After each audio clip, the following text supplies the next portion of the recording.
Welcome to episode 69 of the Ball podcast. I am one of your hosts, Matt DeGennaro, and I am joined here, as always, with the lovely Zach Pappenberg. Zach, how you doing today? I'm doing fantastic. It's been a long day, but we're here. We are Fantastic. here. We are indeed here. That's a great observation, Zach. We got some fun topics today. It's just us two. We were going to be joined by Jonathan, but he bailed out as he normally does. So before we get into the pod, we're back. It's been very tough schedule wise. So thank you all, our lovely fans, for sticking with us. But I know you want to hear me and Zach, of all people, talk about sports. So we're just going to dive right into it, right, Zach? We're gonna dive right in. And the first All right. topic is the Giants topic too. So why don't you introduce it for us? Yeah, if only Johnny was here, our Yeah. giant guy, our football guy. But anyway, a couple of days ago, the Giants finally fired Brian Daboll. As it stands, the Giants are 2-9. They lost a lot of close games this year, so I've seen a lot of people, especially in some of my classes here at school, a lot of people are questioning, was this the right decision? Was this a little bit, too soon? Should they have let him just finish out the year? There are a lot of debates on this. Here's what I will say. Personally, I'm not a Giants fan. This would have been great for Johnny to give his opinion on. But Dable, first year with the team, great. Made the playoffs, won coach of the year. He developed Josh Allen, and they let him this year draft Jackson Dart, who out of the three quarterbacks they have in Winston, Russell, and Dart, 100% Dart gives you the best chance to win football games. 100%.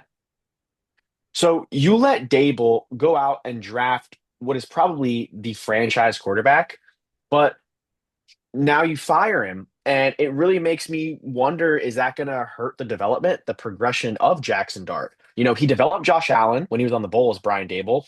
And, you bring him in. And like I said, you let him draft the quarterback, but then you're going to fire him. You're going to keep the GM. It's really weird. It's a really weird scenario. Yes, they're 2-9, but like they're the Giants. When was the last time the Giants were good? Like when they made the playoffs, like that year, a couple years Oh ago, right? God, In his I don't first even year. know. Yeah. I think it was 2022. So it's a very very interesting scenario for the Giants. And I mean, he- is he being scapegoated a little bit? Maybe he's being scapegoated a bit, but like what else can Brian Dable do with the current construction of the Giants? I mean, they got a good young core, a nice, fun future. You have Dart, you have Scattaboo, and you have Neighbors. Like that alone, and if Abdul Carter can like actually, play like the what was he, number two, number three in the draft? If he can play like where he was chosen in the draft, like you got a fun future, especially with how open the NFC East is. I know the Eagles are going to dominate, but I mean in terms of like the Commanders are not great this year. Then you have the Cowboys or the Cowboys, so they could be fun in the future. But it all stems back to Brian Dable and just questions. Is that the right decision for the Giants going forward? What do you think? Well, it's funny you asked me that too because like I truthfully as a bystander, like just on the outside looking in and a person that really doesn't follow football as much, but pays attention to the headlines and stuff like that. Brian Dable getting fired, I don't really like that. I don't like it, and here's the reason why. I saw something this year that I haven't seen probably since they made the playoffs with Daniel Jones for the first time before he signed that extension with them.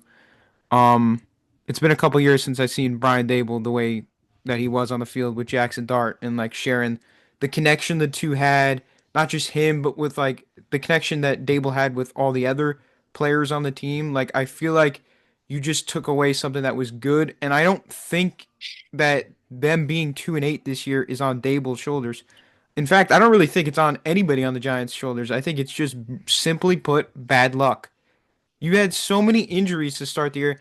Maybe you wouldn't have been a playoff team, especially in the first year with Dart. But I definitely could have seen them as long as everybody was healthy, at least floating around 500, maybe flirting with playoff spot. Maybe that's a hard maybe, but I think they were going to either be floating Uh, around 500 or under 500, a little under. But 2-8, they just got hurt. All in all, they really just got hurt. They lost Neighbors, they lost Scattaboo, they lost Dart to concussion. Like it hurts. It hurts to see because they have a very talented like young core, and I believe they're going to be good in years to come. It's just this year, I really feel like they put on Dable and used them like you said as a scapegoat. I don't like that he got fired. I feel like he could have done a lot more with the team, and he could have been given the chance to grow with this new young core, especially heading into next year. But Hmm. things just didn't work out that way, and the Giants are going in a different direction now. So I Yeah. it blows my mind, honestly. I don't know. What do you think? I mean, like I said, like he developed Josh Allen, and you see what he's doing with Dart this year. It looked like him and Dart really, got along. Like I said, I'm not a Giants fan. I don't really watch the games. I don't sit down and watch New York Giants, but I saw the tweet and I was kind of shocked. I think it came a little bit, for me at least, a little out of left field, although he was on the hot seat for the longest time. I think, there's no harm in just letting him finish out the year unless they really want to just start, auditioning for the next head coach, especially if you're going to keep the GM who deserves to be fired as well. Just they kind of came together from Buffalo. I hope it doesn't hurt the progression of Jackson Dart. He's been fun for the Giants, and they've been looking for that franchise guy for a minute. But that's about all I have to say on the matter. They're a nice, fun, young team. They got some fun players. Just give it a couple more years. I know Giants fans don't want to keep hearing that year after year, but like they'll find their footing. They will find their footing. That's what I got to say on that. Yeah, and then just speaking of that, let's just go straight into the next topic. Another firing. Regarding Nico Harrison. Nico Harrison just Oh, got canned by the Mavericks earlier. Was it earlier this week?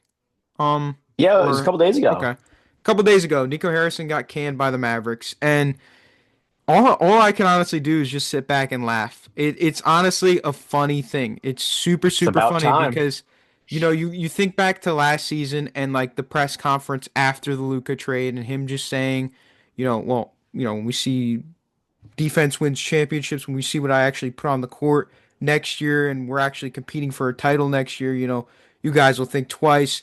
No, we won't think twice because you messed up. You messed up royally. Bad. Really, really bad. And there's just no going back from it now. Like there's nothing you could do. Luka's gonna be a Laker for the foreseeable future, and I don't know. He might honestly finish out his career with the Lakers because I can't see the Lakers giving him up anytime soon or at all. Um, he's too much of a valuable piece. He's putting up monster numbers this year thus far. I mean, the dude's averaging like 35, 9 and 9 while shooting like 50% from the field. Like that's Hmm. ridiculous. Yeah, it's Ridiculous. insane. He had a slow start when he was first traded to the Lakers last year. I don't know if you remember that. Like he really Yeah. wasn't like the dominant Luka that we know and love. And even in the playoffs, like he tried to do his best, but a lot of it was acclimation to a new team. But this year, he's coming out the gates roaring, and he's led the team without LeBron to a 10-4 record, and that is the opposite of what the Mavs record is currently. Mavs record's 4-10. So really, again, all you could do is laugh. Nico Harrison with the royal screw job of the century. It's like this guy, Luka Doncic, was literally supposed to have a statue outside of the Maverick Stadium. He Hmm. literally was supposed to have a statue, and you literally messed that up. So Yeah. that's just that. I don't know. That's just my honest thoughts on it. Deej, what do you think? Yeah, I mean, I think trading Luca when it happened is such a fireable offense. Now, granted, ownership backed him up with it, and that's the crazy part is how do you not know like how big of an impact Luka Doncic has on the fan base and on the franchise as a whole? You built the team around him, the team that literally was just in the NBA Finals.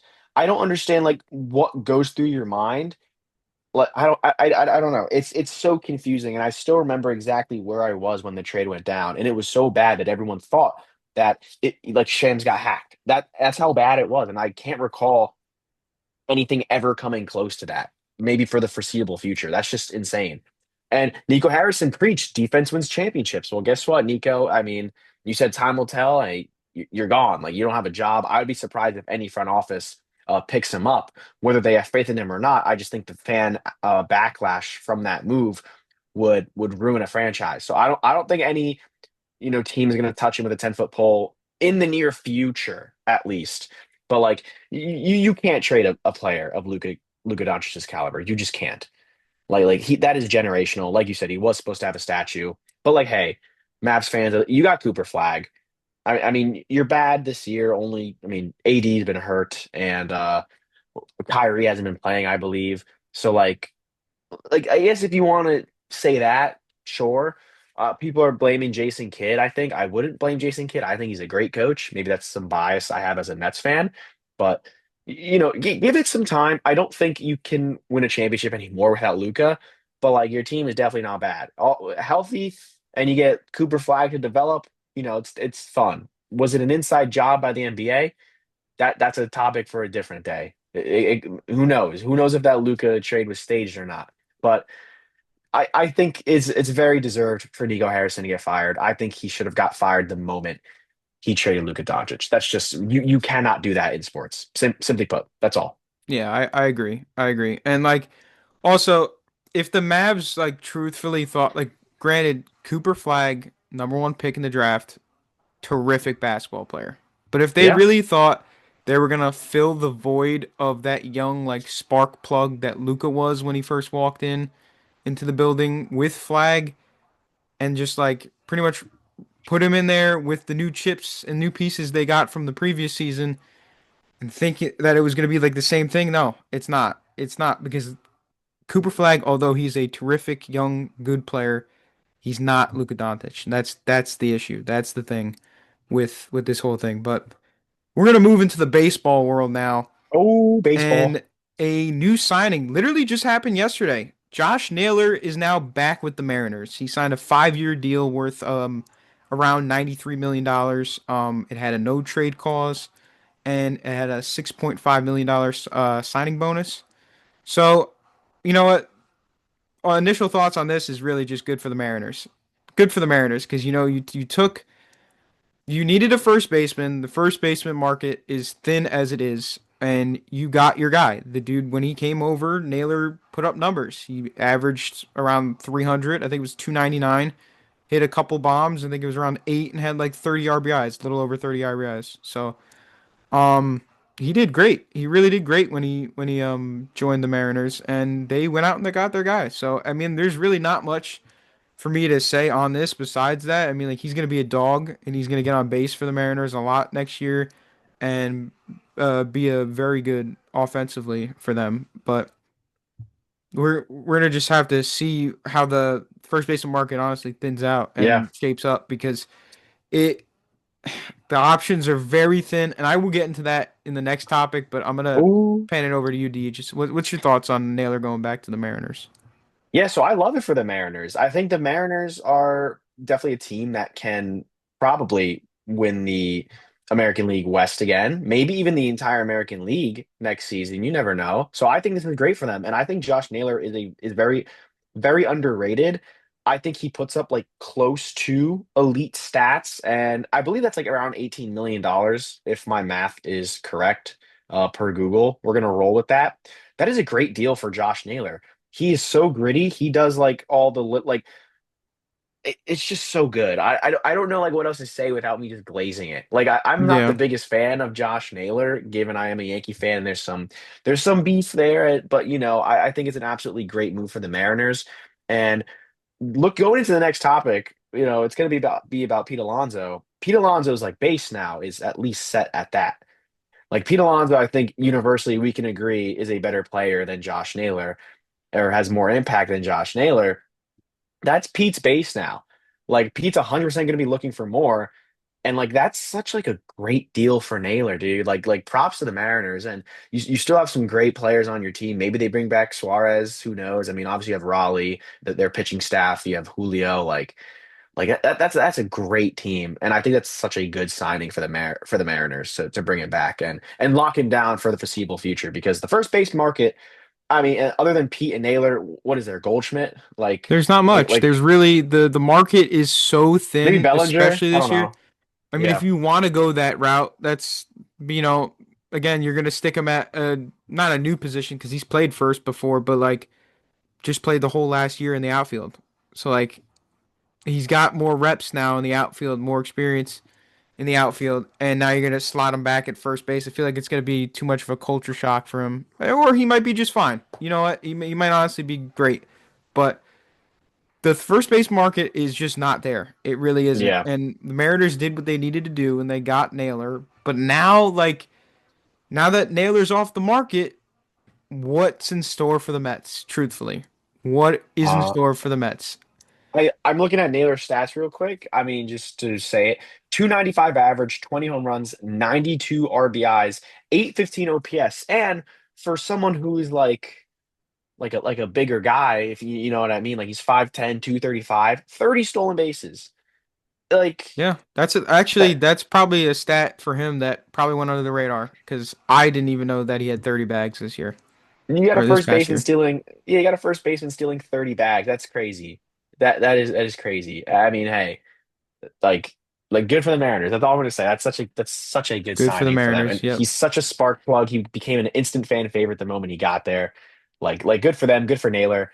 And hey, I hope the Mariners continue to make a run because them being good is good for baseball because they had that long drought for Yeah. years and now they're finally good. They're finally one of the top dogs in the AL and in the entire league. Props to them. They're doing it right. That's Yeah. all I got to say on the matter. Unless you want to go on to Pete. Yeah. Just before I You, go on to Pete, I honestly, my heart felt bad for them when they lost in the LCS. They had two chances, two opportunities. We never really, I don't think we got the opportunity to talk about that. Oh no, we did because we did talked we? about the World Series. Yeah, because we talked about the World Oh, we Series. did. We didn't talk So about the world's like we didn't we talk about talked, the no, outcome. not the outcome, but we talked about the game one and lineups and stuff Not like that. But not much to say. Yamamoto, one of the best pitching yeah, performances we've seen. I mean, Dodgers back to back. Dodgers do it again. It is what it is. Like It really is what that it is. that game seven was so crazy. That Mm, the Miguel Rojas home run, I was screaming at the top of my lungs. I haven't screamed that loud. Actually, that was on par with Juan Soto's home run to send the Yankees to the World Series, believe it or not. Like that was a very loud wow. scream I gave out. I know that's crazy, but you weren't there when obviously Zach when we were watching it No, I was because not there that that night. was the Saturday after Halloween, I believe. Yes. No, that was the day after Halloween. It was the day after Yep. Halloween. Obviously, we were all gathered watching it. God, what a moment! And What a I'm moment not even a indeed. Dodgers fan. That was a moment. What a moment indeed. But now we're gonna Hmm. go into the Mets and what should they do for first base? That's really the question at hand right now. Hope and pray. Look, hope and pray is a great thing, but we've been trying to get Alonso. We've been flirting back and forth with him. I'm not gonna go through this again this year. It's just not gonna happen. I don't want to see a bunch of notifications on my phone of them going back and forth and like, oh, they might do a deal. Oh, they're not going to do a deal, but they might do a deal, but they're probably not going to do a deal. I don't need to see that for a whole year, a whole off season. It's either you want to be back with the team or you don't, and it's either for the Mets, it's either they want him or they don't. It's one or the other. Pick a side and go down it. There shouldn't be any more flirtation between the two parties. They both know what they want. Alonso wants a long contract. And the Mets, honestly, their wants are kind of skewed. It really is. I've seen a lot of rumors with them wanting to offer him a team-friendly deal. And not Hmm. just that, I heard the other day Sal Licata on the Fan. He was talking about the Mets and bringing back Pete Alonso and how Pete Alonso might be brought back as a DH. Like that might be a term in his contract that he would be brought back to the Mets. Maybe he'll play first base for most of this year, but ultimately he will be like by the end of or as the years go on, he'll be the DH for the Mets. I don't know how I feel about that. I mean, Pete's first base defense is not really there. I mean, like I Yeah. every time I watch him play, it honestly frustrates me because he cannot double plays is like his Achilles heel. Like he cannot turn a double play because he can't throw a baseball properly and where get it to where it needs to be. That's neither here nor there.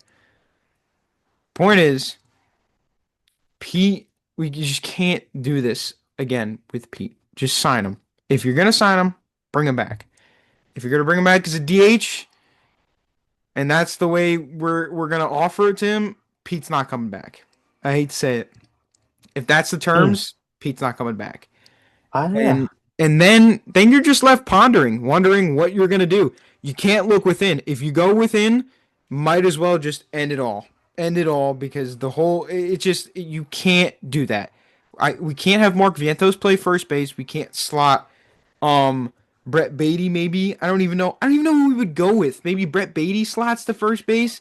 Maybe we mess around with Jeff McNeil. I don't know. I don't know. I don't know. Maybe because he's a utility guy, maybe we mess around with him.